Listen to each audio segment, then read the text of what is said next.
نحن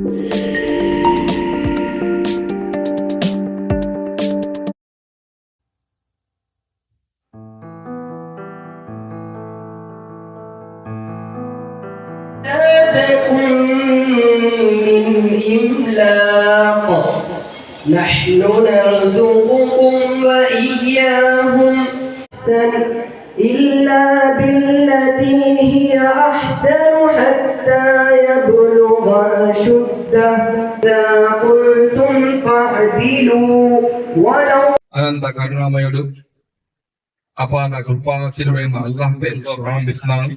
ప్రవక్త వారికి ఇలా చెప్పారు, రండి మీకు వినిపిస్తాను మీ ప్రభు మీపై విధించిన కట్టుబాట్లు ఏమిటో. ఎవరిని ఆయనకు భాగస్వాములుగా చేయరాదు. తల్లిదండ్రులకు మంచిగా ప్రవర్తించండి. పేదరికానికి భయపడి మీ సంతానాన్ని హత్య చేయకండి. మేము మీకు ఉపాధిని ఇస్తున్నాము, వారికి ఇస్తాం. అశ్లీల విషయాలు దరిదాపులకు కూడా పోకండి.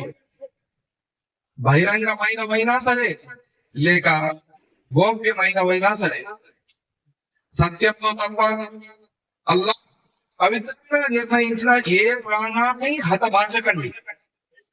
ఈ విషయాలనే పాటించమని ఆయన మీకు ఉపదేశించారు.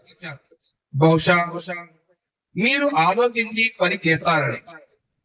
అనాథులుగా ఆస్తి దరిదా పోకండి. ఉత్తమమైన రీతిలో వారు యుక్త వయస్సు చేరేవారు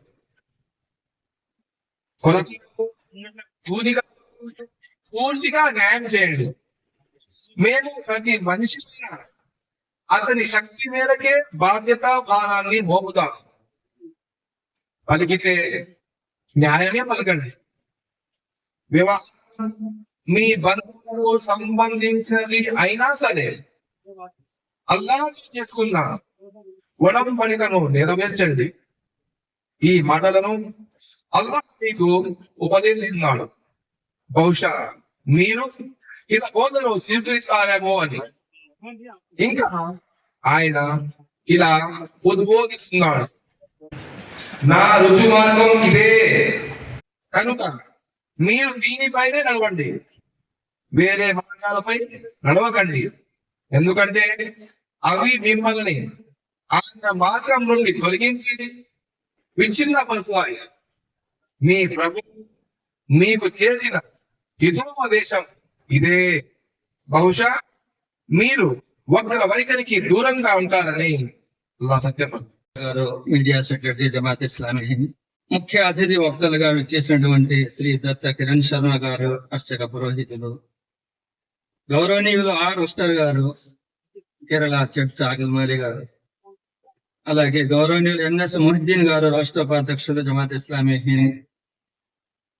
ఇంకా ఇక్కడికి చేసినటువంటి పుర ప్రముఖులు, సోదరులు, సోదరీమణులు అందరికీ అస్సలాము అలైకుం వరహ్మతుల్లాహి వబరకాతుహు. పవిత్ర రంజాన్ మాసం ముగిసింది. ఎంతో భక్తి శ్రద్ధలతో మన ముస్లిం సోదరులు రంజాన్ మాసాన్ని, ఆ మాసం యొక్క ప్రాముఖ్యతను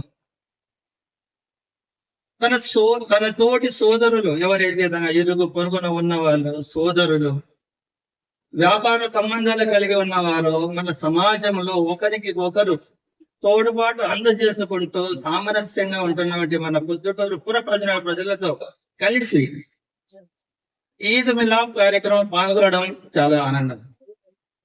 జమాత్ ఇస్లామీ పొద్దుటూరు శాఖ తరఫున మీ అందరికీ రంజాన్ పండుగ శుభాకాంక్షలు. ఈద్ ముబారక్. कुछ मरहूम हो चुके हैं, अल्लाह ताला उनकी मग़फ़िरत के फैसले फरमाए और उनके हक में जो इंसान सवाब होंगे, खानदानों का ताल्लुक उन्हीं से पैदा होता है और हमारे साथ मुरब्बत मोहब्बत के साथ पेश आने वाले रिश्तेदार, दादा रहते थे वहाँ पर, हमारे चाचा रहते थे वहाँ पर, हमारे ताया रहते थे, आज वो अल्लाह को प्यारे हो। बड़ी अफसोस की बात है। लिहाजा हमको चाहिए इन रिश्तेदारों को कदर करना चाहिए, इन रिश्तों की इज्जत करना चाहिए। जब तक वो जिंदा थे हमने उनसे कोई ना कोई इख्तिलाफ होता है, बड़े हो सकते हैं, कोई बात उन्होंने अनजाने हैं। मेरी वालिदा मोहतरमा मरहूम हो चुकी, वो अब जिंदा नहीं है, मैं किसी की खिदमत करूं? आप रसूलुल्लाह ने फरमाया तो अपनी खाला की क्यों? अगर खाला ही नहीं है तो वालिद, यही मां वालिद के मामले में आता। अजी दोस्तों, गौर ఇప్పుడు ఏదైతే జీతం లభిస్తుందో అది మన భౌతిక కళ్ళకు కానొస్తుంది. కానీ ఎవరైతే ఈద్ నమాజ్ వెళ్తారో, ఎవరికి ఎంత ప్రతిఫలం దొరికిందో అది అగోచరమైంది కాబట్టి మన కంటికి కానరాదు. ఒక ఉపమానం ద్వారా మనం అర్థం చేసుకోవచ్చు. ఒక ఇన్ఫోసిస్ కానీ టాటా కానీ ఏదైనా కంపెనీ ఉంటుంది. మరి ఒక నెలలో సెలవు పెట్టిన వాళ్ళు ఉంటారు, పనిచేసిన వాళ్ళు ఉంటారు, సగం పనిచేసిన వాళ్ళు ఉంటారు. అయితే అందరికి జీతం దొరుకుతుందా లేదా? నువ్వు సెలవు పెట్టావని ఇవ్వకుండా ఉంటుందా? కొంచెం అనారోగ్యంగా ఉండి సెలవు పెట్టింటారు, వాళ్ళకు కూడా జీతం దొరుకుతుంది. అదేవిధంగా తక్కువ ఆరాధనలు ఎక్కువ ఆరాధన చేసిన అందరికీ కూడా ప్రతిఫలం దొరుకుతుంది. అదేవిధంగా మనిషి సంఘజీవి కాబట్టి ఒంటరిగా చేసే కార్యాలు తక్కువ ఉన్నాయి, సామూహికంగా చేసే ఆరాధనలు ఎక్కువ ఉన్నాయి. వ్యక్తిగతంగా కొన్ని ఆరాధనలు చేస్తే మామూలుగా మసీదులో, వీధి మసీదులో నమాజ్ చేస్తాం. శుక్రవారం రోజున ఎక్కువ మంది చేస్తారు. ఈద్గా రోజున ఊరందరూ కలిసి చేస్తారు. కానీ దాని రిజల్ట్, దాని ప్రతిఫలం ఎక్కువ ఉంటుందన్నమాట. ఆ ఆనందంలో భాగస్వామ్యం చేసే దానికోసమే అందరినీ కలుపుకోవడం జరిగింది. ఎందుకంటే ఈరోజు ప్రపంచం అనేది ఒక కుగ్రామం అయిపోయింది, గ్లోబల్ విలేజ్ అయిపోయింది. ఒకరి ఆనందంలో, ఒకరి సంతోషంలో అందరూ పాలు పంచుకోవడంలోనే మేలు ఉంది. అసూయ, ద్వేషము, కల్మషం ఉంచడం వల్ల ఏ ప్రయోజనం లేదు. అందుకోసమే నేను నా ప్రసంగానికి ముందు ఒక వాక్యం పఠించడం జరిగింది. మేము మానవుడిని నఖశిఖ పర్యంతము ఉన్నతంగా, ఉత్కృష్టంగా పుట్టించాము. అతడు తన స్థానం నుంచి దిగజారితే పాతాళానికి వెళ్తాడు అని చెప్పడం జరిగింది. మరి సోదర మహాశయర, మానవుడు తన స్థానాన్ని ఉన్నతపరుచుకునే దానికోసము ఈ ఉపవాసాలు, ఆరాధనలు ఇవన్నీ పెట్టడం జరిగింది. ఎందుకు? భయభక్తులు కలగడం వల్ల దైవం చూస్తున్నాడు అనే భావన పెరుగుతుంది. ఉపవాసం ఉన్న కారణంగా ధర్మ సమ్మతమైన నీటినే త్రాగకుండా ఉంటాడు, భోజనాన్ని భుజించకుండా ఉంటాడు. కాబట్టి రోజుకు 14 గంటలు, ఆ విధంగా ఒక మాసం 400 నుంచి 420 గంటలు దైవం చూస్తున్నాడు అనే భావనతో జీవితం గడుపుతాడు. మరి ఎందుకు ఉండాలా ఈ ఉపవాసం అని మనం చూసినట్లయితే సోదర మహేశ్వర, మనిషి తన హృదయాన్ని సంస్కరించుకున్నట్లయితే, తన అలవాట్లను సంస్కరించుకున్నట్లయితే అతని భవిష్యత్తు, అతని జీవితం బాగా ఉండడానికి అవకాశం ఉంది. కానీ తన హృదయంలో అసూయ, ద్వేషాలు, పగ, కాపట్యము ఇవన్నీ పెంచుకుంటే అతనే నాశనమవుతాడు. అతను నష్టపోయేదానికి అవకాశం ఉంది. ఇప్పుడు మన శరీరానికి సంబంధించి 11 మాసాలు మనం భుజిస్తూనే ఉన్నాం, త్రాగుతూనే ఉన్నాం, తింటూనే ఉన్నాం. మరి ఆ 12వ మాసంలో కూడా ఒక పూట మాత్రమే భోజనాన్ని త్యజిస్తూ ఉన్నాం. అంటే శరీరానికి కావాల్సిన శక్తికి ఏదైతే అవసరం ఉందో ఆహారము, టీలు, కాఫీలు, స్నానము, బట్టలు ఉతకడం అన్ని మనం చేస్తూ ఉన్నాము. మరి మన హృదయానికి, మన అంతరాత్మకు శక్తి అవసరం లేదా? శుభ్రత అవసరం లేదా? ఆరోగ్యం అవసరం లేదా? అందుకే రంజాన్ మాసం ముగించిన తర్వాత ఏవైతే మీకు పుణ్యాలు అనుగ్రహించడం జరుగుతుందో మీరు సంబరాలు చేసుకోండి, సంతోషాన్ని వ్యక్తపరచుకోండి. ఎందుకు అంటే ఈ కొన్ని దినాలు మీకు ఉపవాసాలు పెట్టాము, అది మీకు కఠినం చేసేదాని కోసం కాదు. పరమాత్ముడు మాత్రం ఒకటే. ఆ పరమాత్ముడు పరబ్రహ్మ స్వరూపుడు. ఎన్ని రూపాలను ధరించినా, ఎన్ని అవతారాలు స్వీకరించినా ఉన్నది ఒకటే పరమాత్మ. ఆయన గొర్రెల చావడిలో పుట్టినా, లేదా ఎడారిలో తిరుగుతూ దొరికినది తింటూ స్త్రీ పురుష నపుంసక రూపముగాక అని ఖురాన్లో చెప్తారన్నమాట. అట్లా ఏ రూపంలో ఉన్నా, అంతేకాకుండా ఆది మధ్యాంతరహితమైనటువంటి లింగ స్వరూపంగా ఉద్భవించిన ఒక మత్స్యావతారం గాని, ఒక కూర్మావతారం గాని, వరాహావతారం గాని, రామావతారం గాని, కృష్ణావతారం గాని ఎటువంటి రూపాన్ని ధరించిన ధర్మాన్ని రక్షించడం కోసం మాత్రమే ఉన్నది ఒకటే పరమాత్మ. మానవ జన్మ ఎందుకు తీసుకున్నారు, ఎందుకు వచ్చింది అనేటువంటి అందరూ కూడా గమనించాలి. అందరూ దాన్ని గుర్తించాలి. ఎందుకంటే జంతువునాం నరజన్మ దుర్లభం అంటాం. అంటే ప్రాణులన్నింటిలోకి ఉత్తమమైనటువంటి నరజన్మ ఎందుకని వచ్చింది? భగవంతుని ఆరాధన చేయాలన్నా, ఇంకొకరికి సహాయం చేయాలన్నా, హరినామ సంకీర్తన చేయాలన్నా, నామ సంకీర్తన చేయాలన్నా, ఇంకొకరికి ఉపయోగపడాలన్నా మానవునికి మాత్రమే సాధ్యం. మిగతా ఏ జంతువుకు గాని ఏ పక్షికి గాని అది సాధ్యం కాదు. వారి వారి ధర్మాన్ని అనుసరించి, వారి వారి భక్తిని అనుసరించి భక్తి జ్ఞాన వైరాగ్య మార్గాలలో తిరుగుతూ ఉంటారు. ఒక జీవ వృక్షం అనేటువంటిది ఉంది. ఆ జీవ వృక్షానికి ఉన్నటువంటి ఫలం దయచేసి తినమాకండి అని దేవుడు వారితో చెప్పారు. అయితే వారు అలాగనే ఉంటూ ఉన్నారు.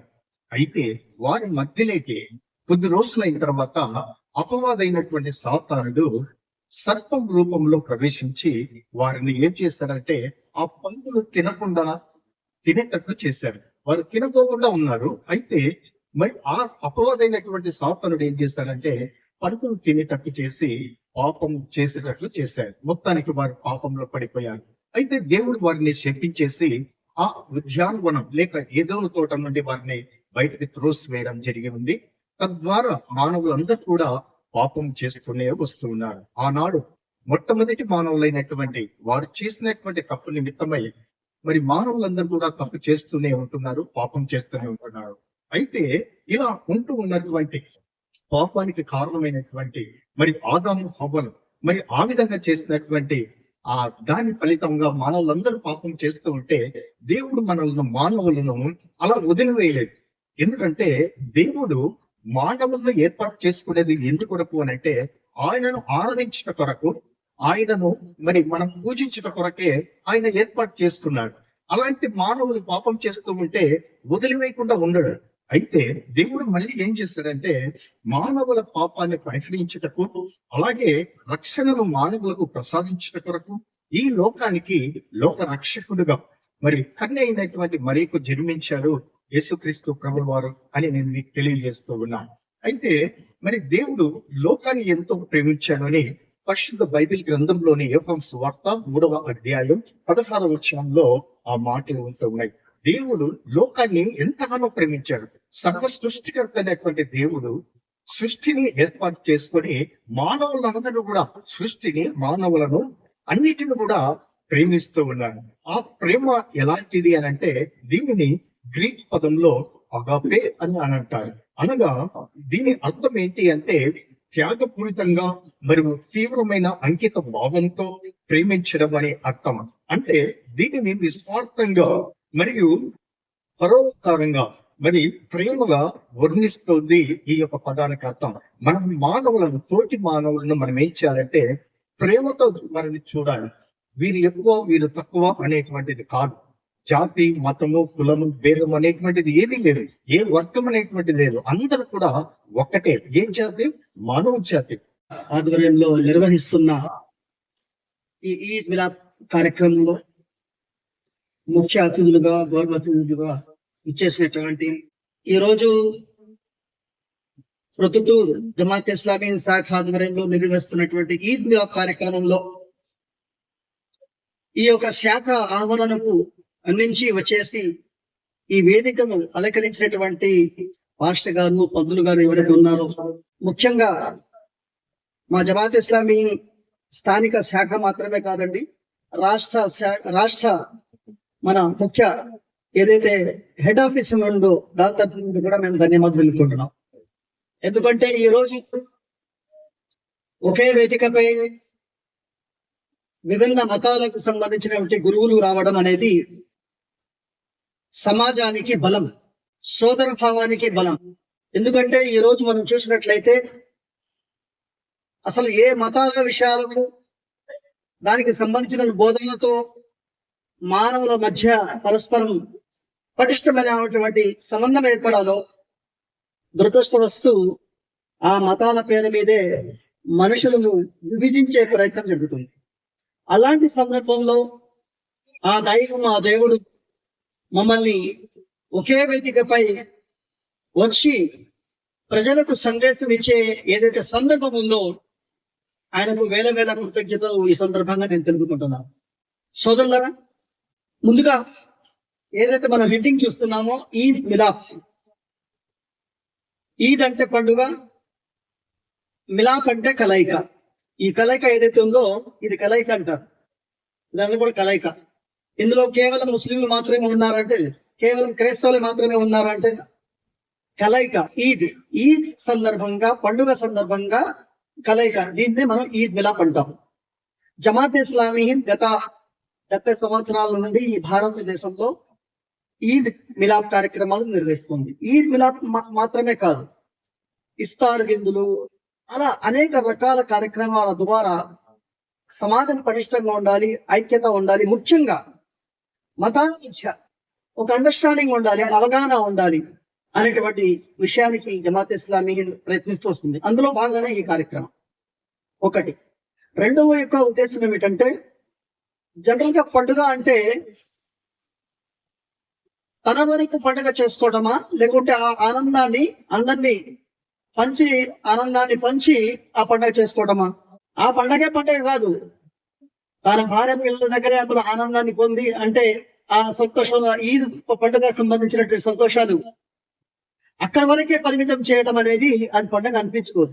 పండుగ అంటే అనేక ప్రజలందరూ కూడా కలిసి సంబరాలు చేసుకోవడం, ఒకరికొకరు తమ యొక్క సంతోషాలను పంచి ఆనందం పొందడం. ఈద్ రోజున ఆ ధర్మ విశ్వాసాల ప్రకారంగా కొన్ని కార్యక్రమాలు ఉంటాయి కాబట్టి మనం ఈద్ మిలాద్ కార్యక్రమాలు ఆ రోజు చేయలేకపోతున్నాం సార్. కాబట్టి జమాత్ ఇస్లామీ ఇది ఏం చేసిందంటే, మనతో పాటు దేశ సోదరులు ఎవరైతే ఉన్నారో వారిని కూడా ఆ సంతోషంలో ఇన్వాల్వ్ చేయాలనేటువంటి ఉద్దేశంతో రెండో రోజు ఈద్ మిలాద్ కార్యక్రమం చేయడం జరుగుతుంది. ఆ కార్యక్రమంలోనే మనం ఈ రోజు మనం కూర్చుని ఉన్నాం. ఎందుకు చేస్తున్నాం అంటే, పరస్పరం నమ్మకం, అవగాహన, సోదరభావం ఎప్పుడు ఏర్పడుతుందండి? పరస్పరం నమ్మకం ఉన్నప్పుడు ఏర్పడుతుంది. నమ్మకం ఎప్పుడు ఏర్పడుతుంది? అవగాహన చేసుకున్నప్పుడు ఏర్పడుతుంది. అవగాహన ఎప్పుడు ఏర్పడుతుంది? ఇలాంటి వేదికలు ఏర్పాటు చేసినప్పుడు. మన ముందు శర్మగా చక్కగా విషయాలు ఇచ్చారు, అందరూ విన్నాం కదా. స్వార్థ పనులు, స్వీయ ప్రయోజకులు మమ్మల్ని విభజించి వారు లబ్ధి పొందుతున్నారు ఈ రోజు కూడా. కాబట్టి ఈ బాధ్యత ఎవరిది? మత గురువులది అనమాట.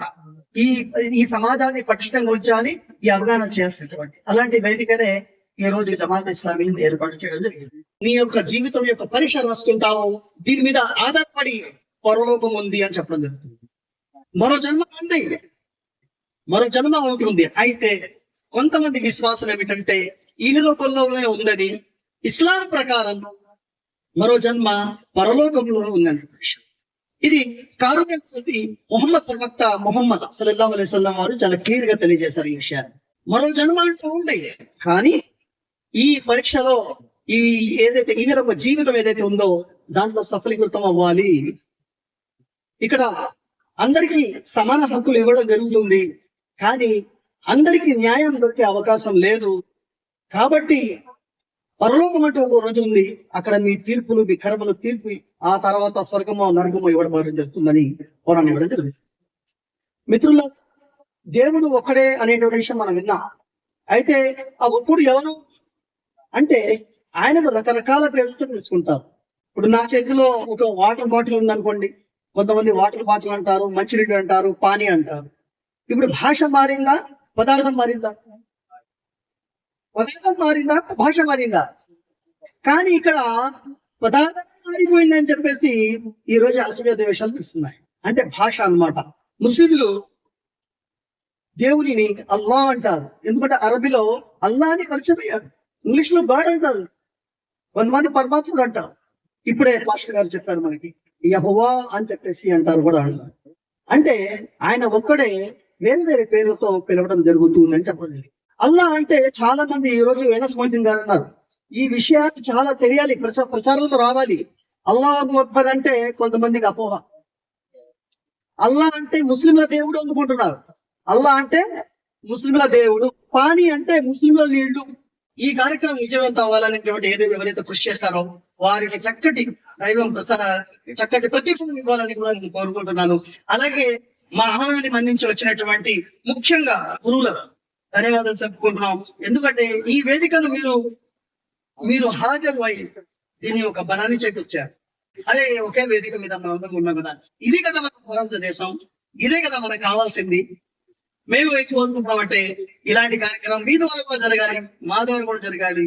ఎవరి విశ్వాసం కానీ అందరం కలిసి మానవులుగా ముందుకు వెళ్దాం, దేశాన్ని ప్రతిష్టం చేసుకుందాం.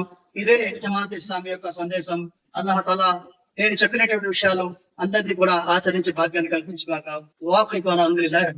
మానవుడు పుట్టిన తర్వాత యవ్వనం, వృద్ధాప్యం, మరణం. కాబట్టి ఈ జీవితాన్ని మనకి ఇచ్చినటువంటి దైవము ఈ జీవితాన్ని సద్వినియోగం చేసుకోవాలి. ఆ దైవ మార్గంలో నడిచి మనం ఇహపరలోకం సాఫల్యం పొందాలి.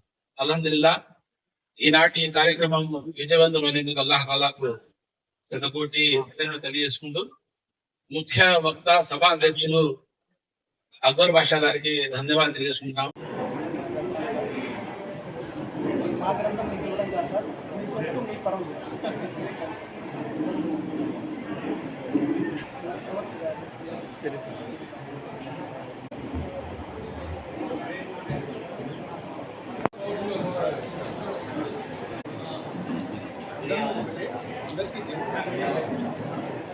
అందరూ ఒకటే, అందరికీ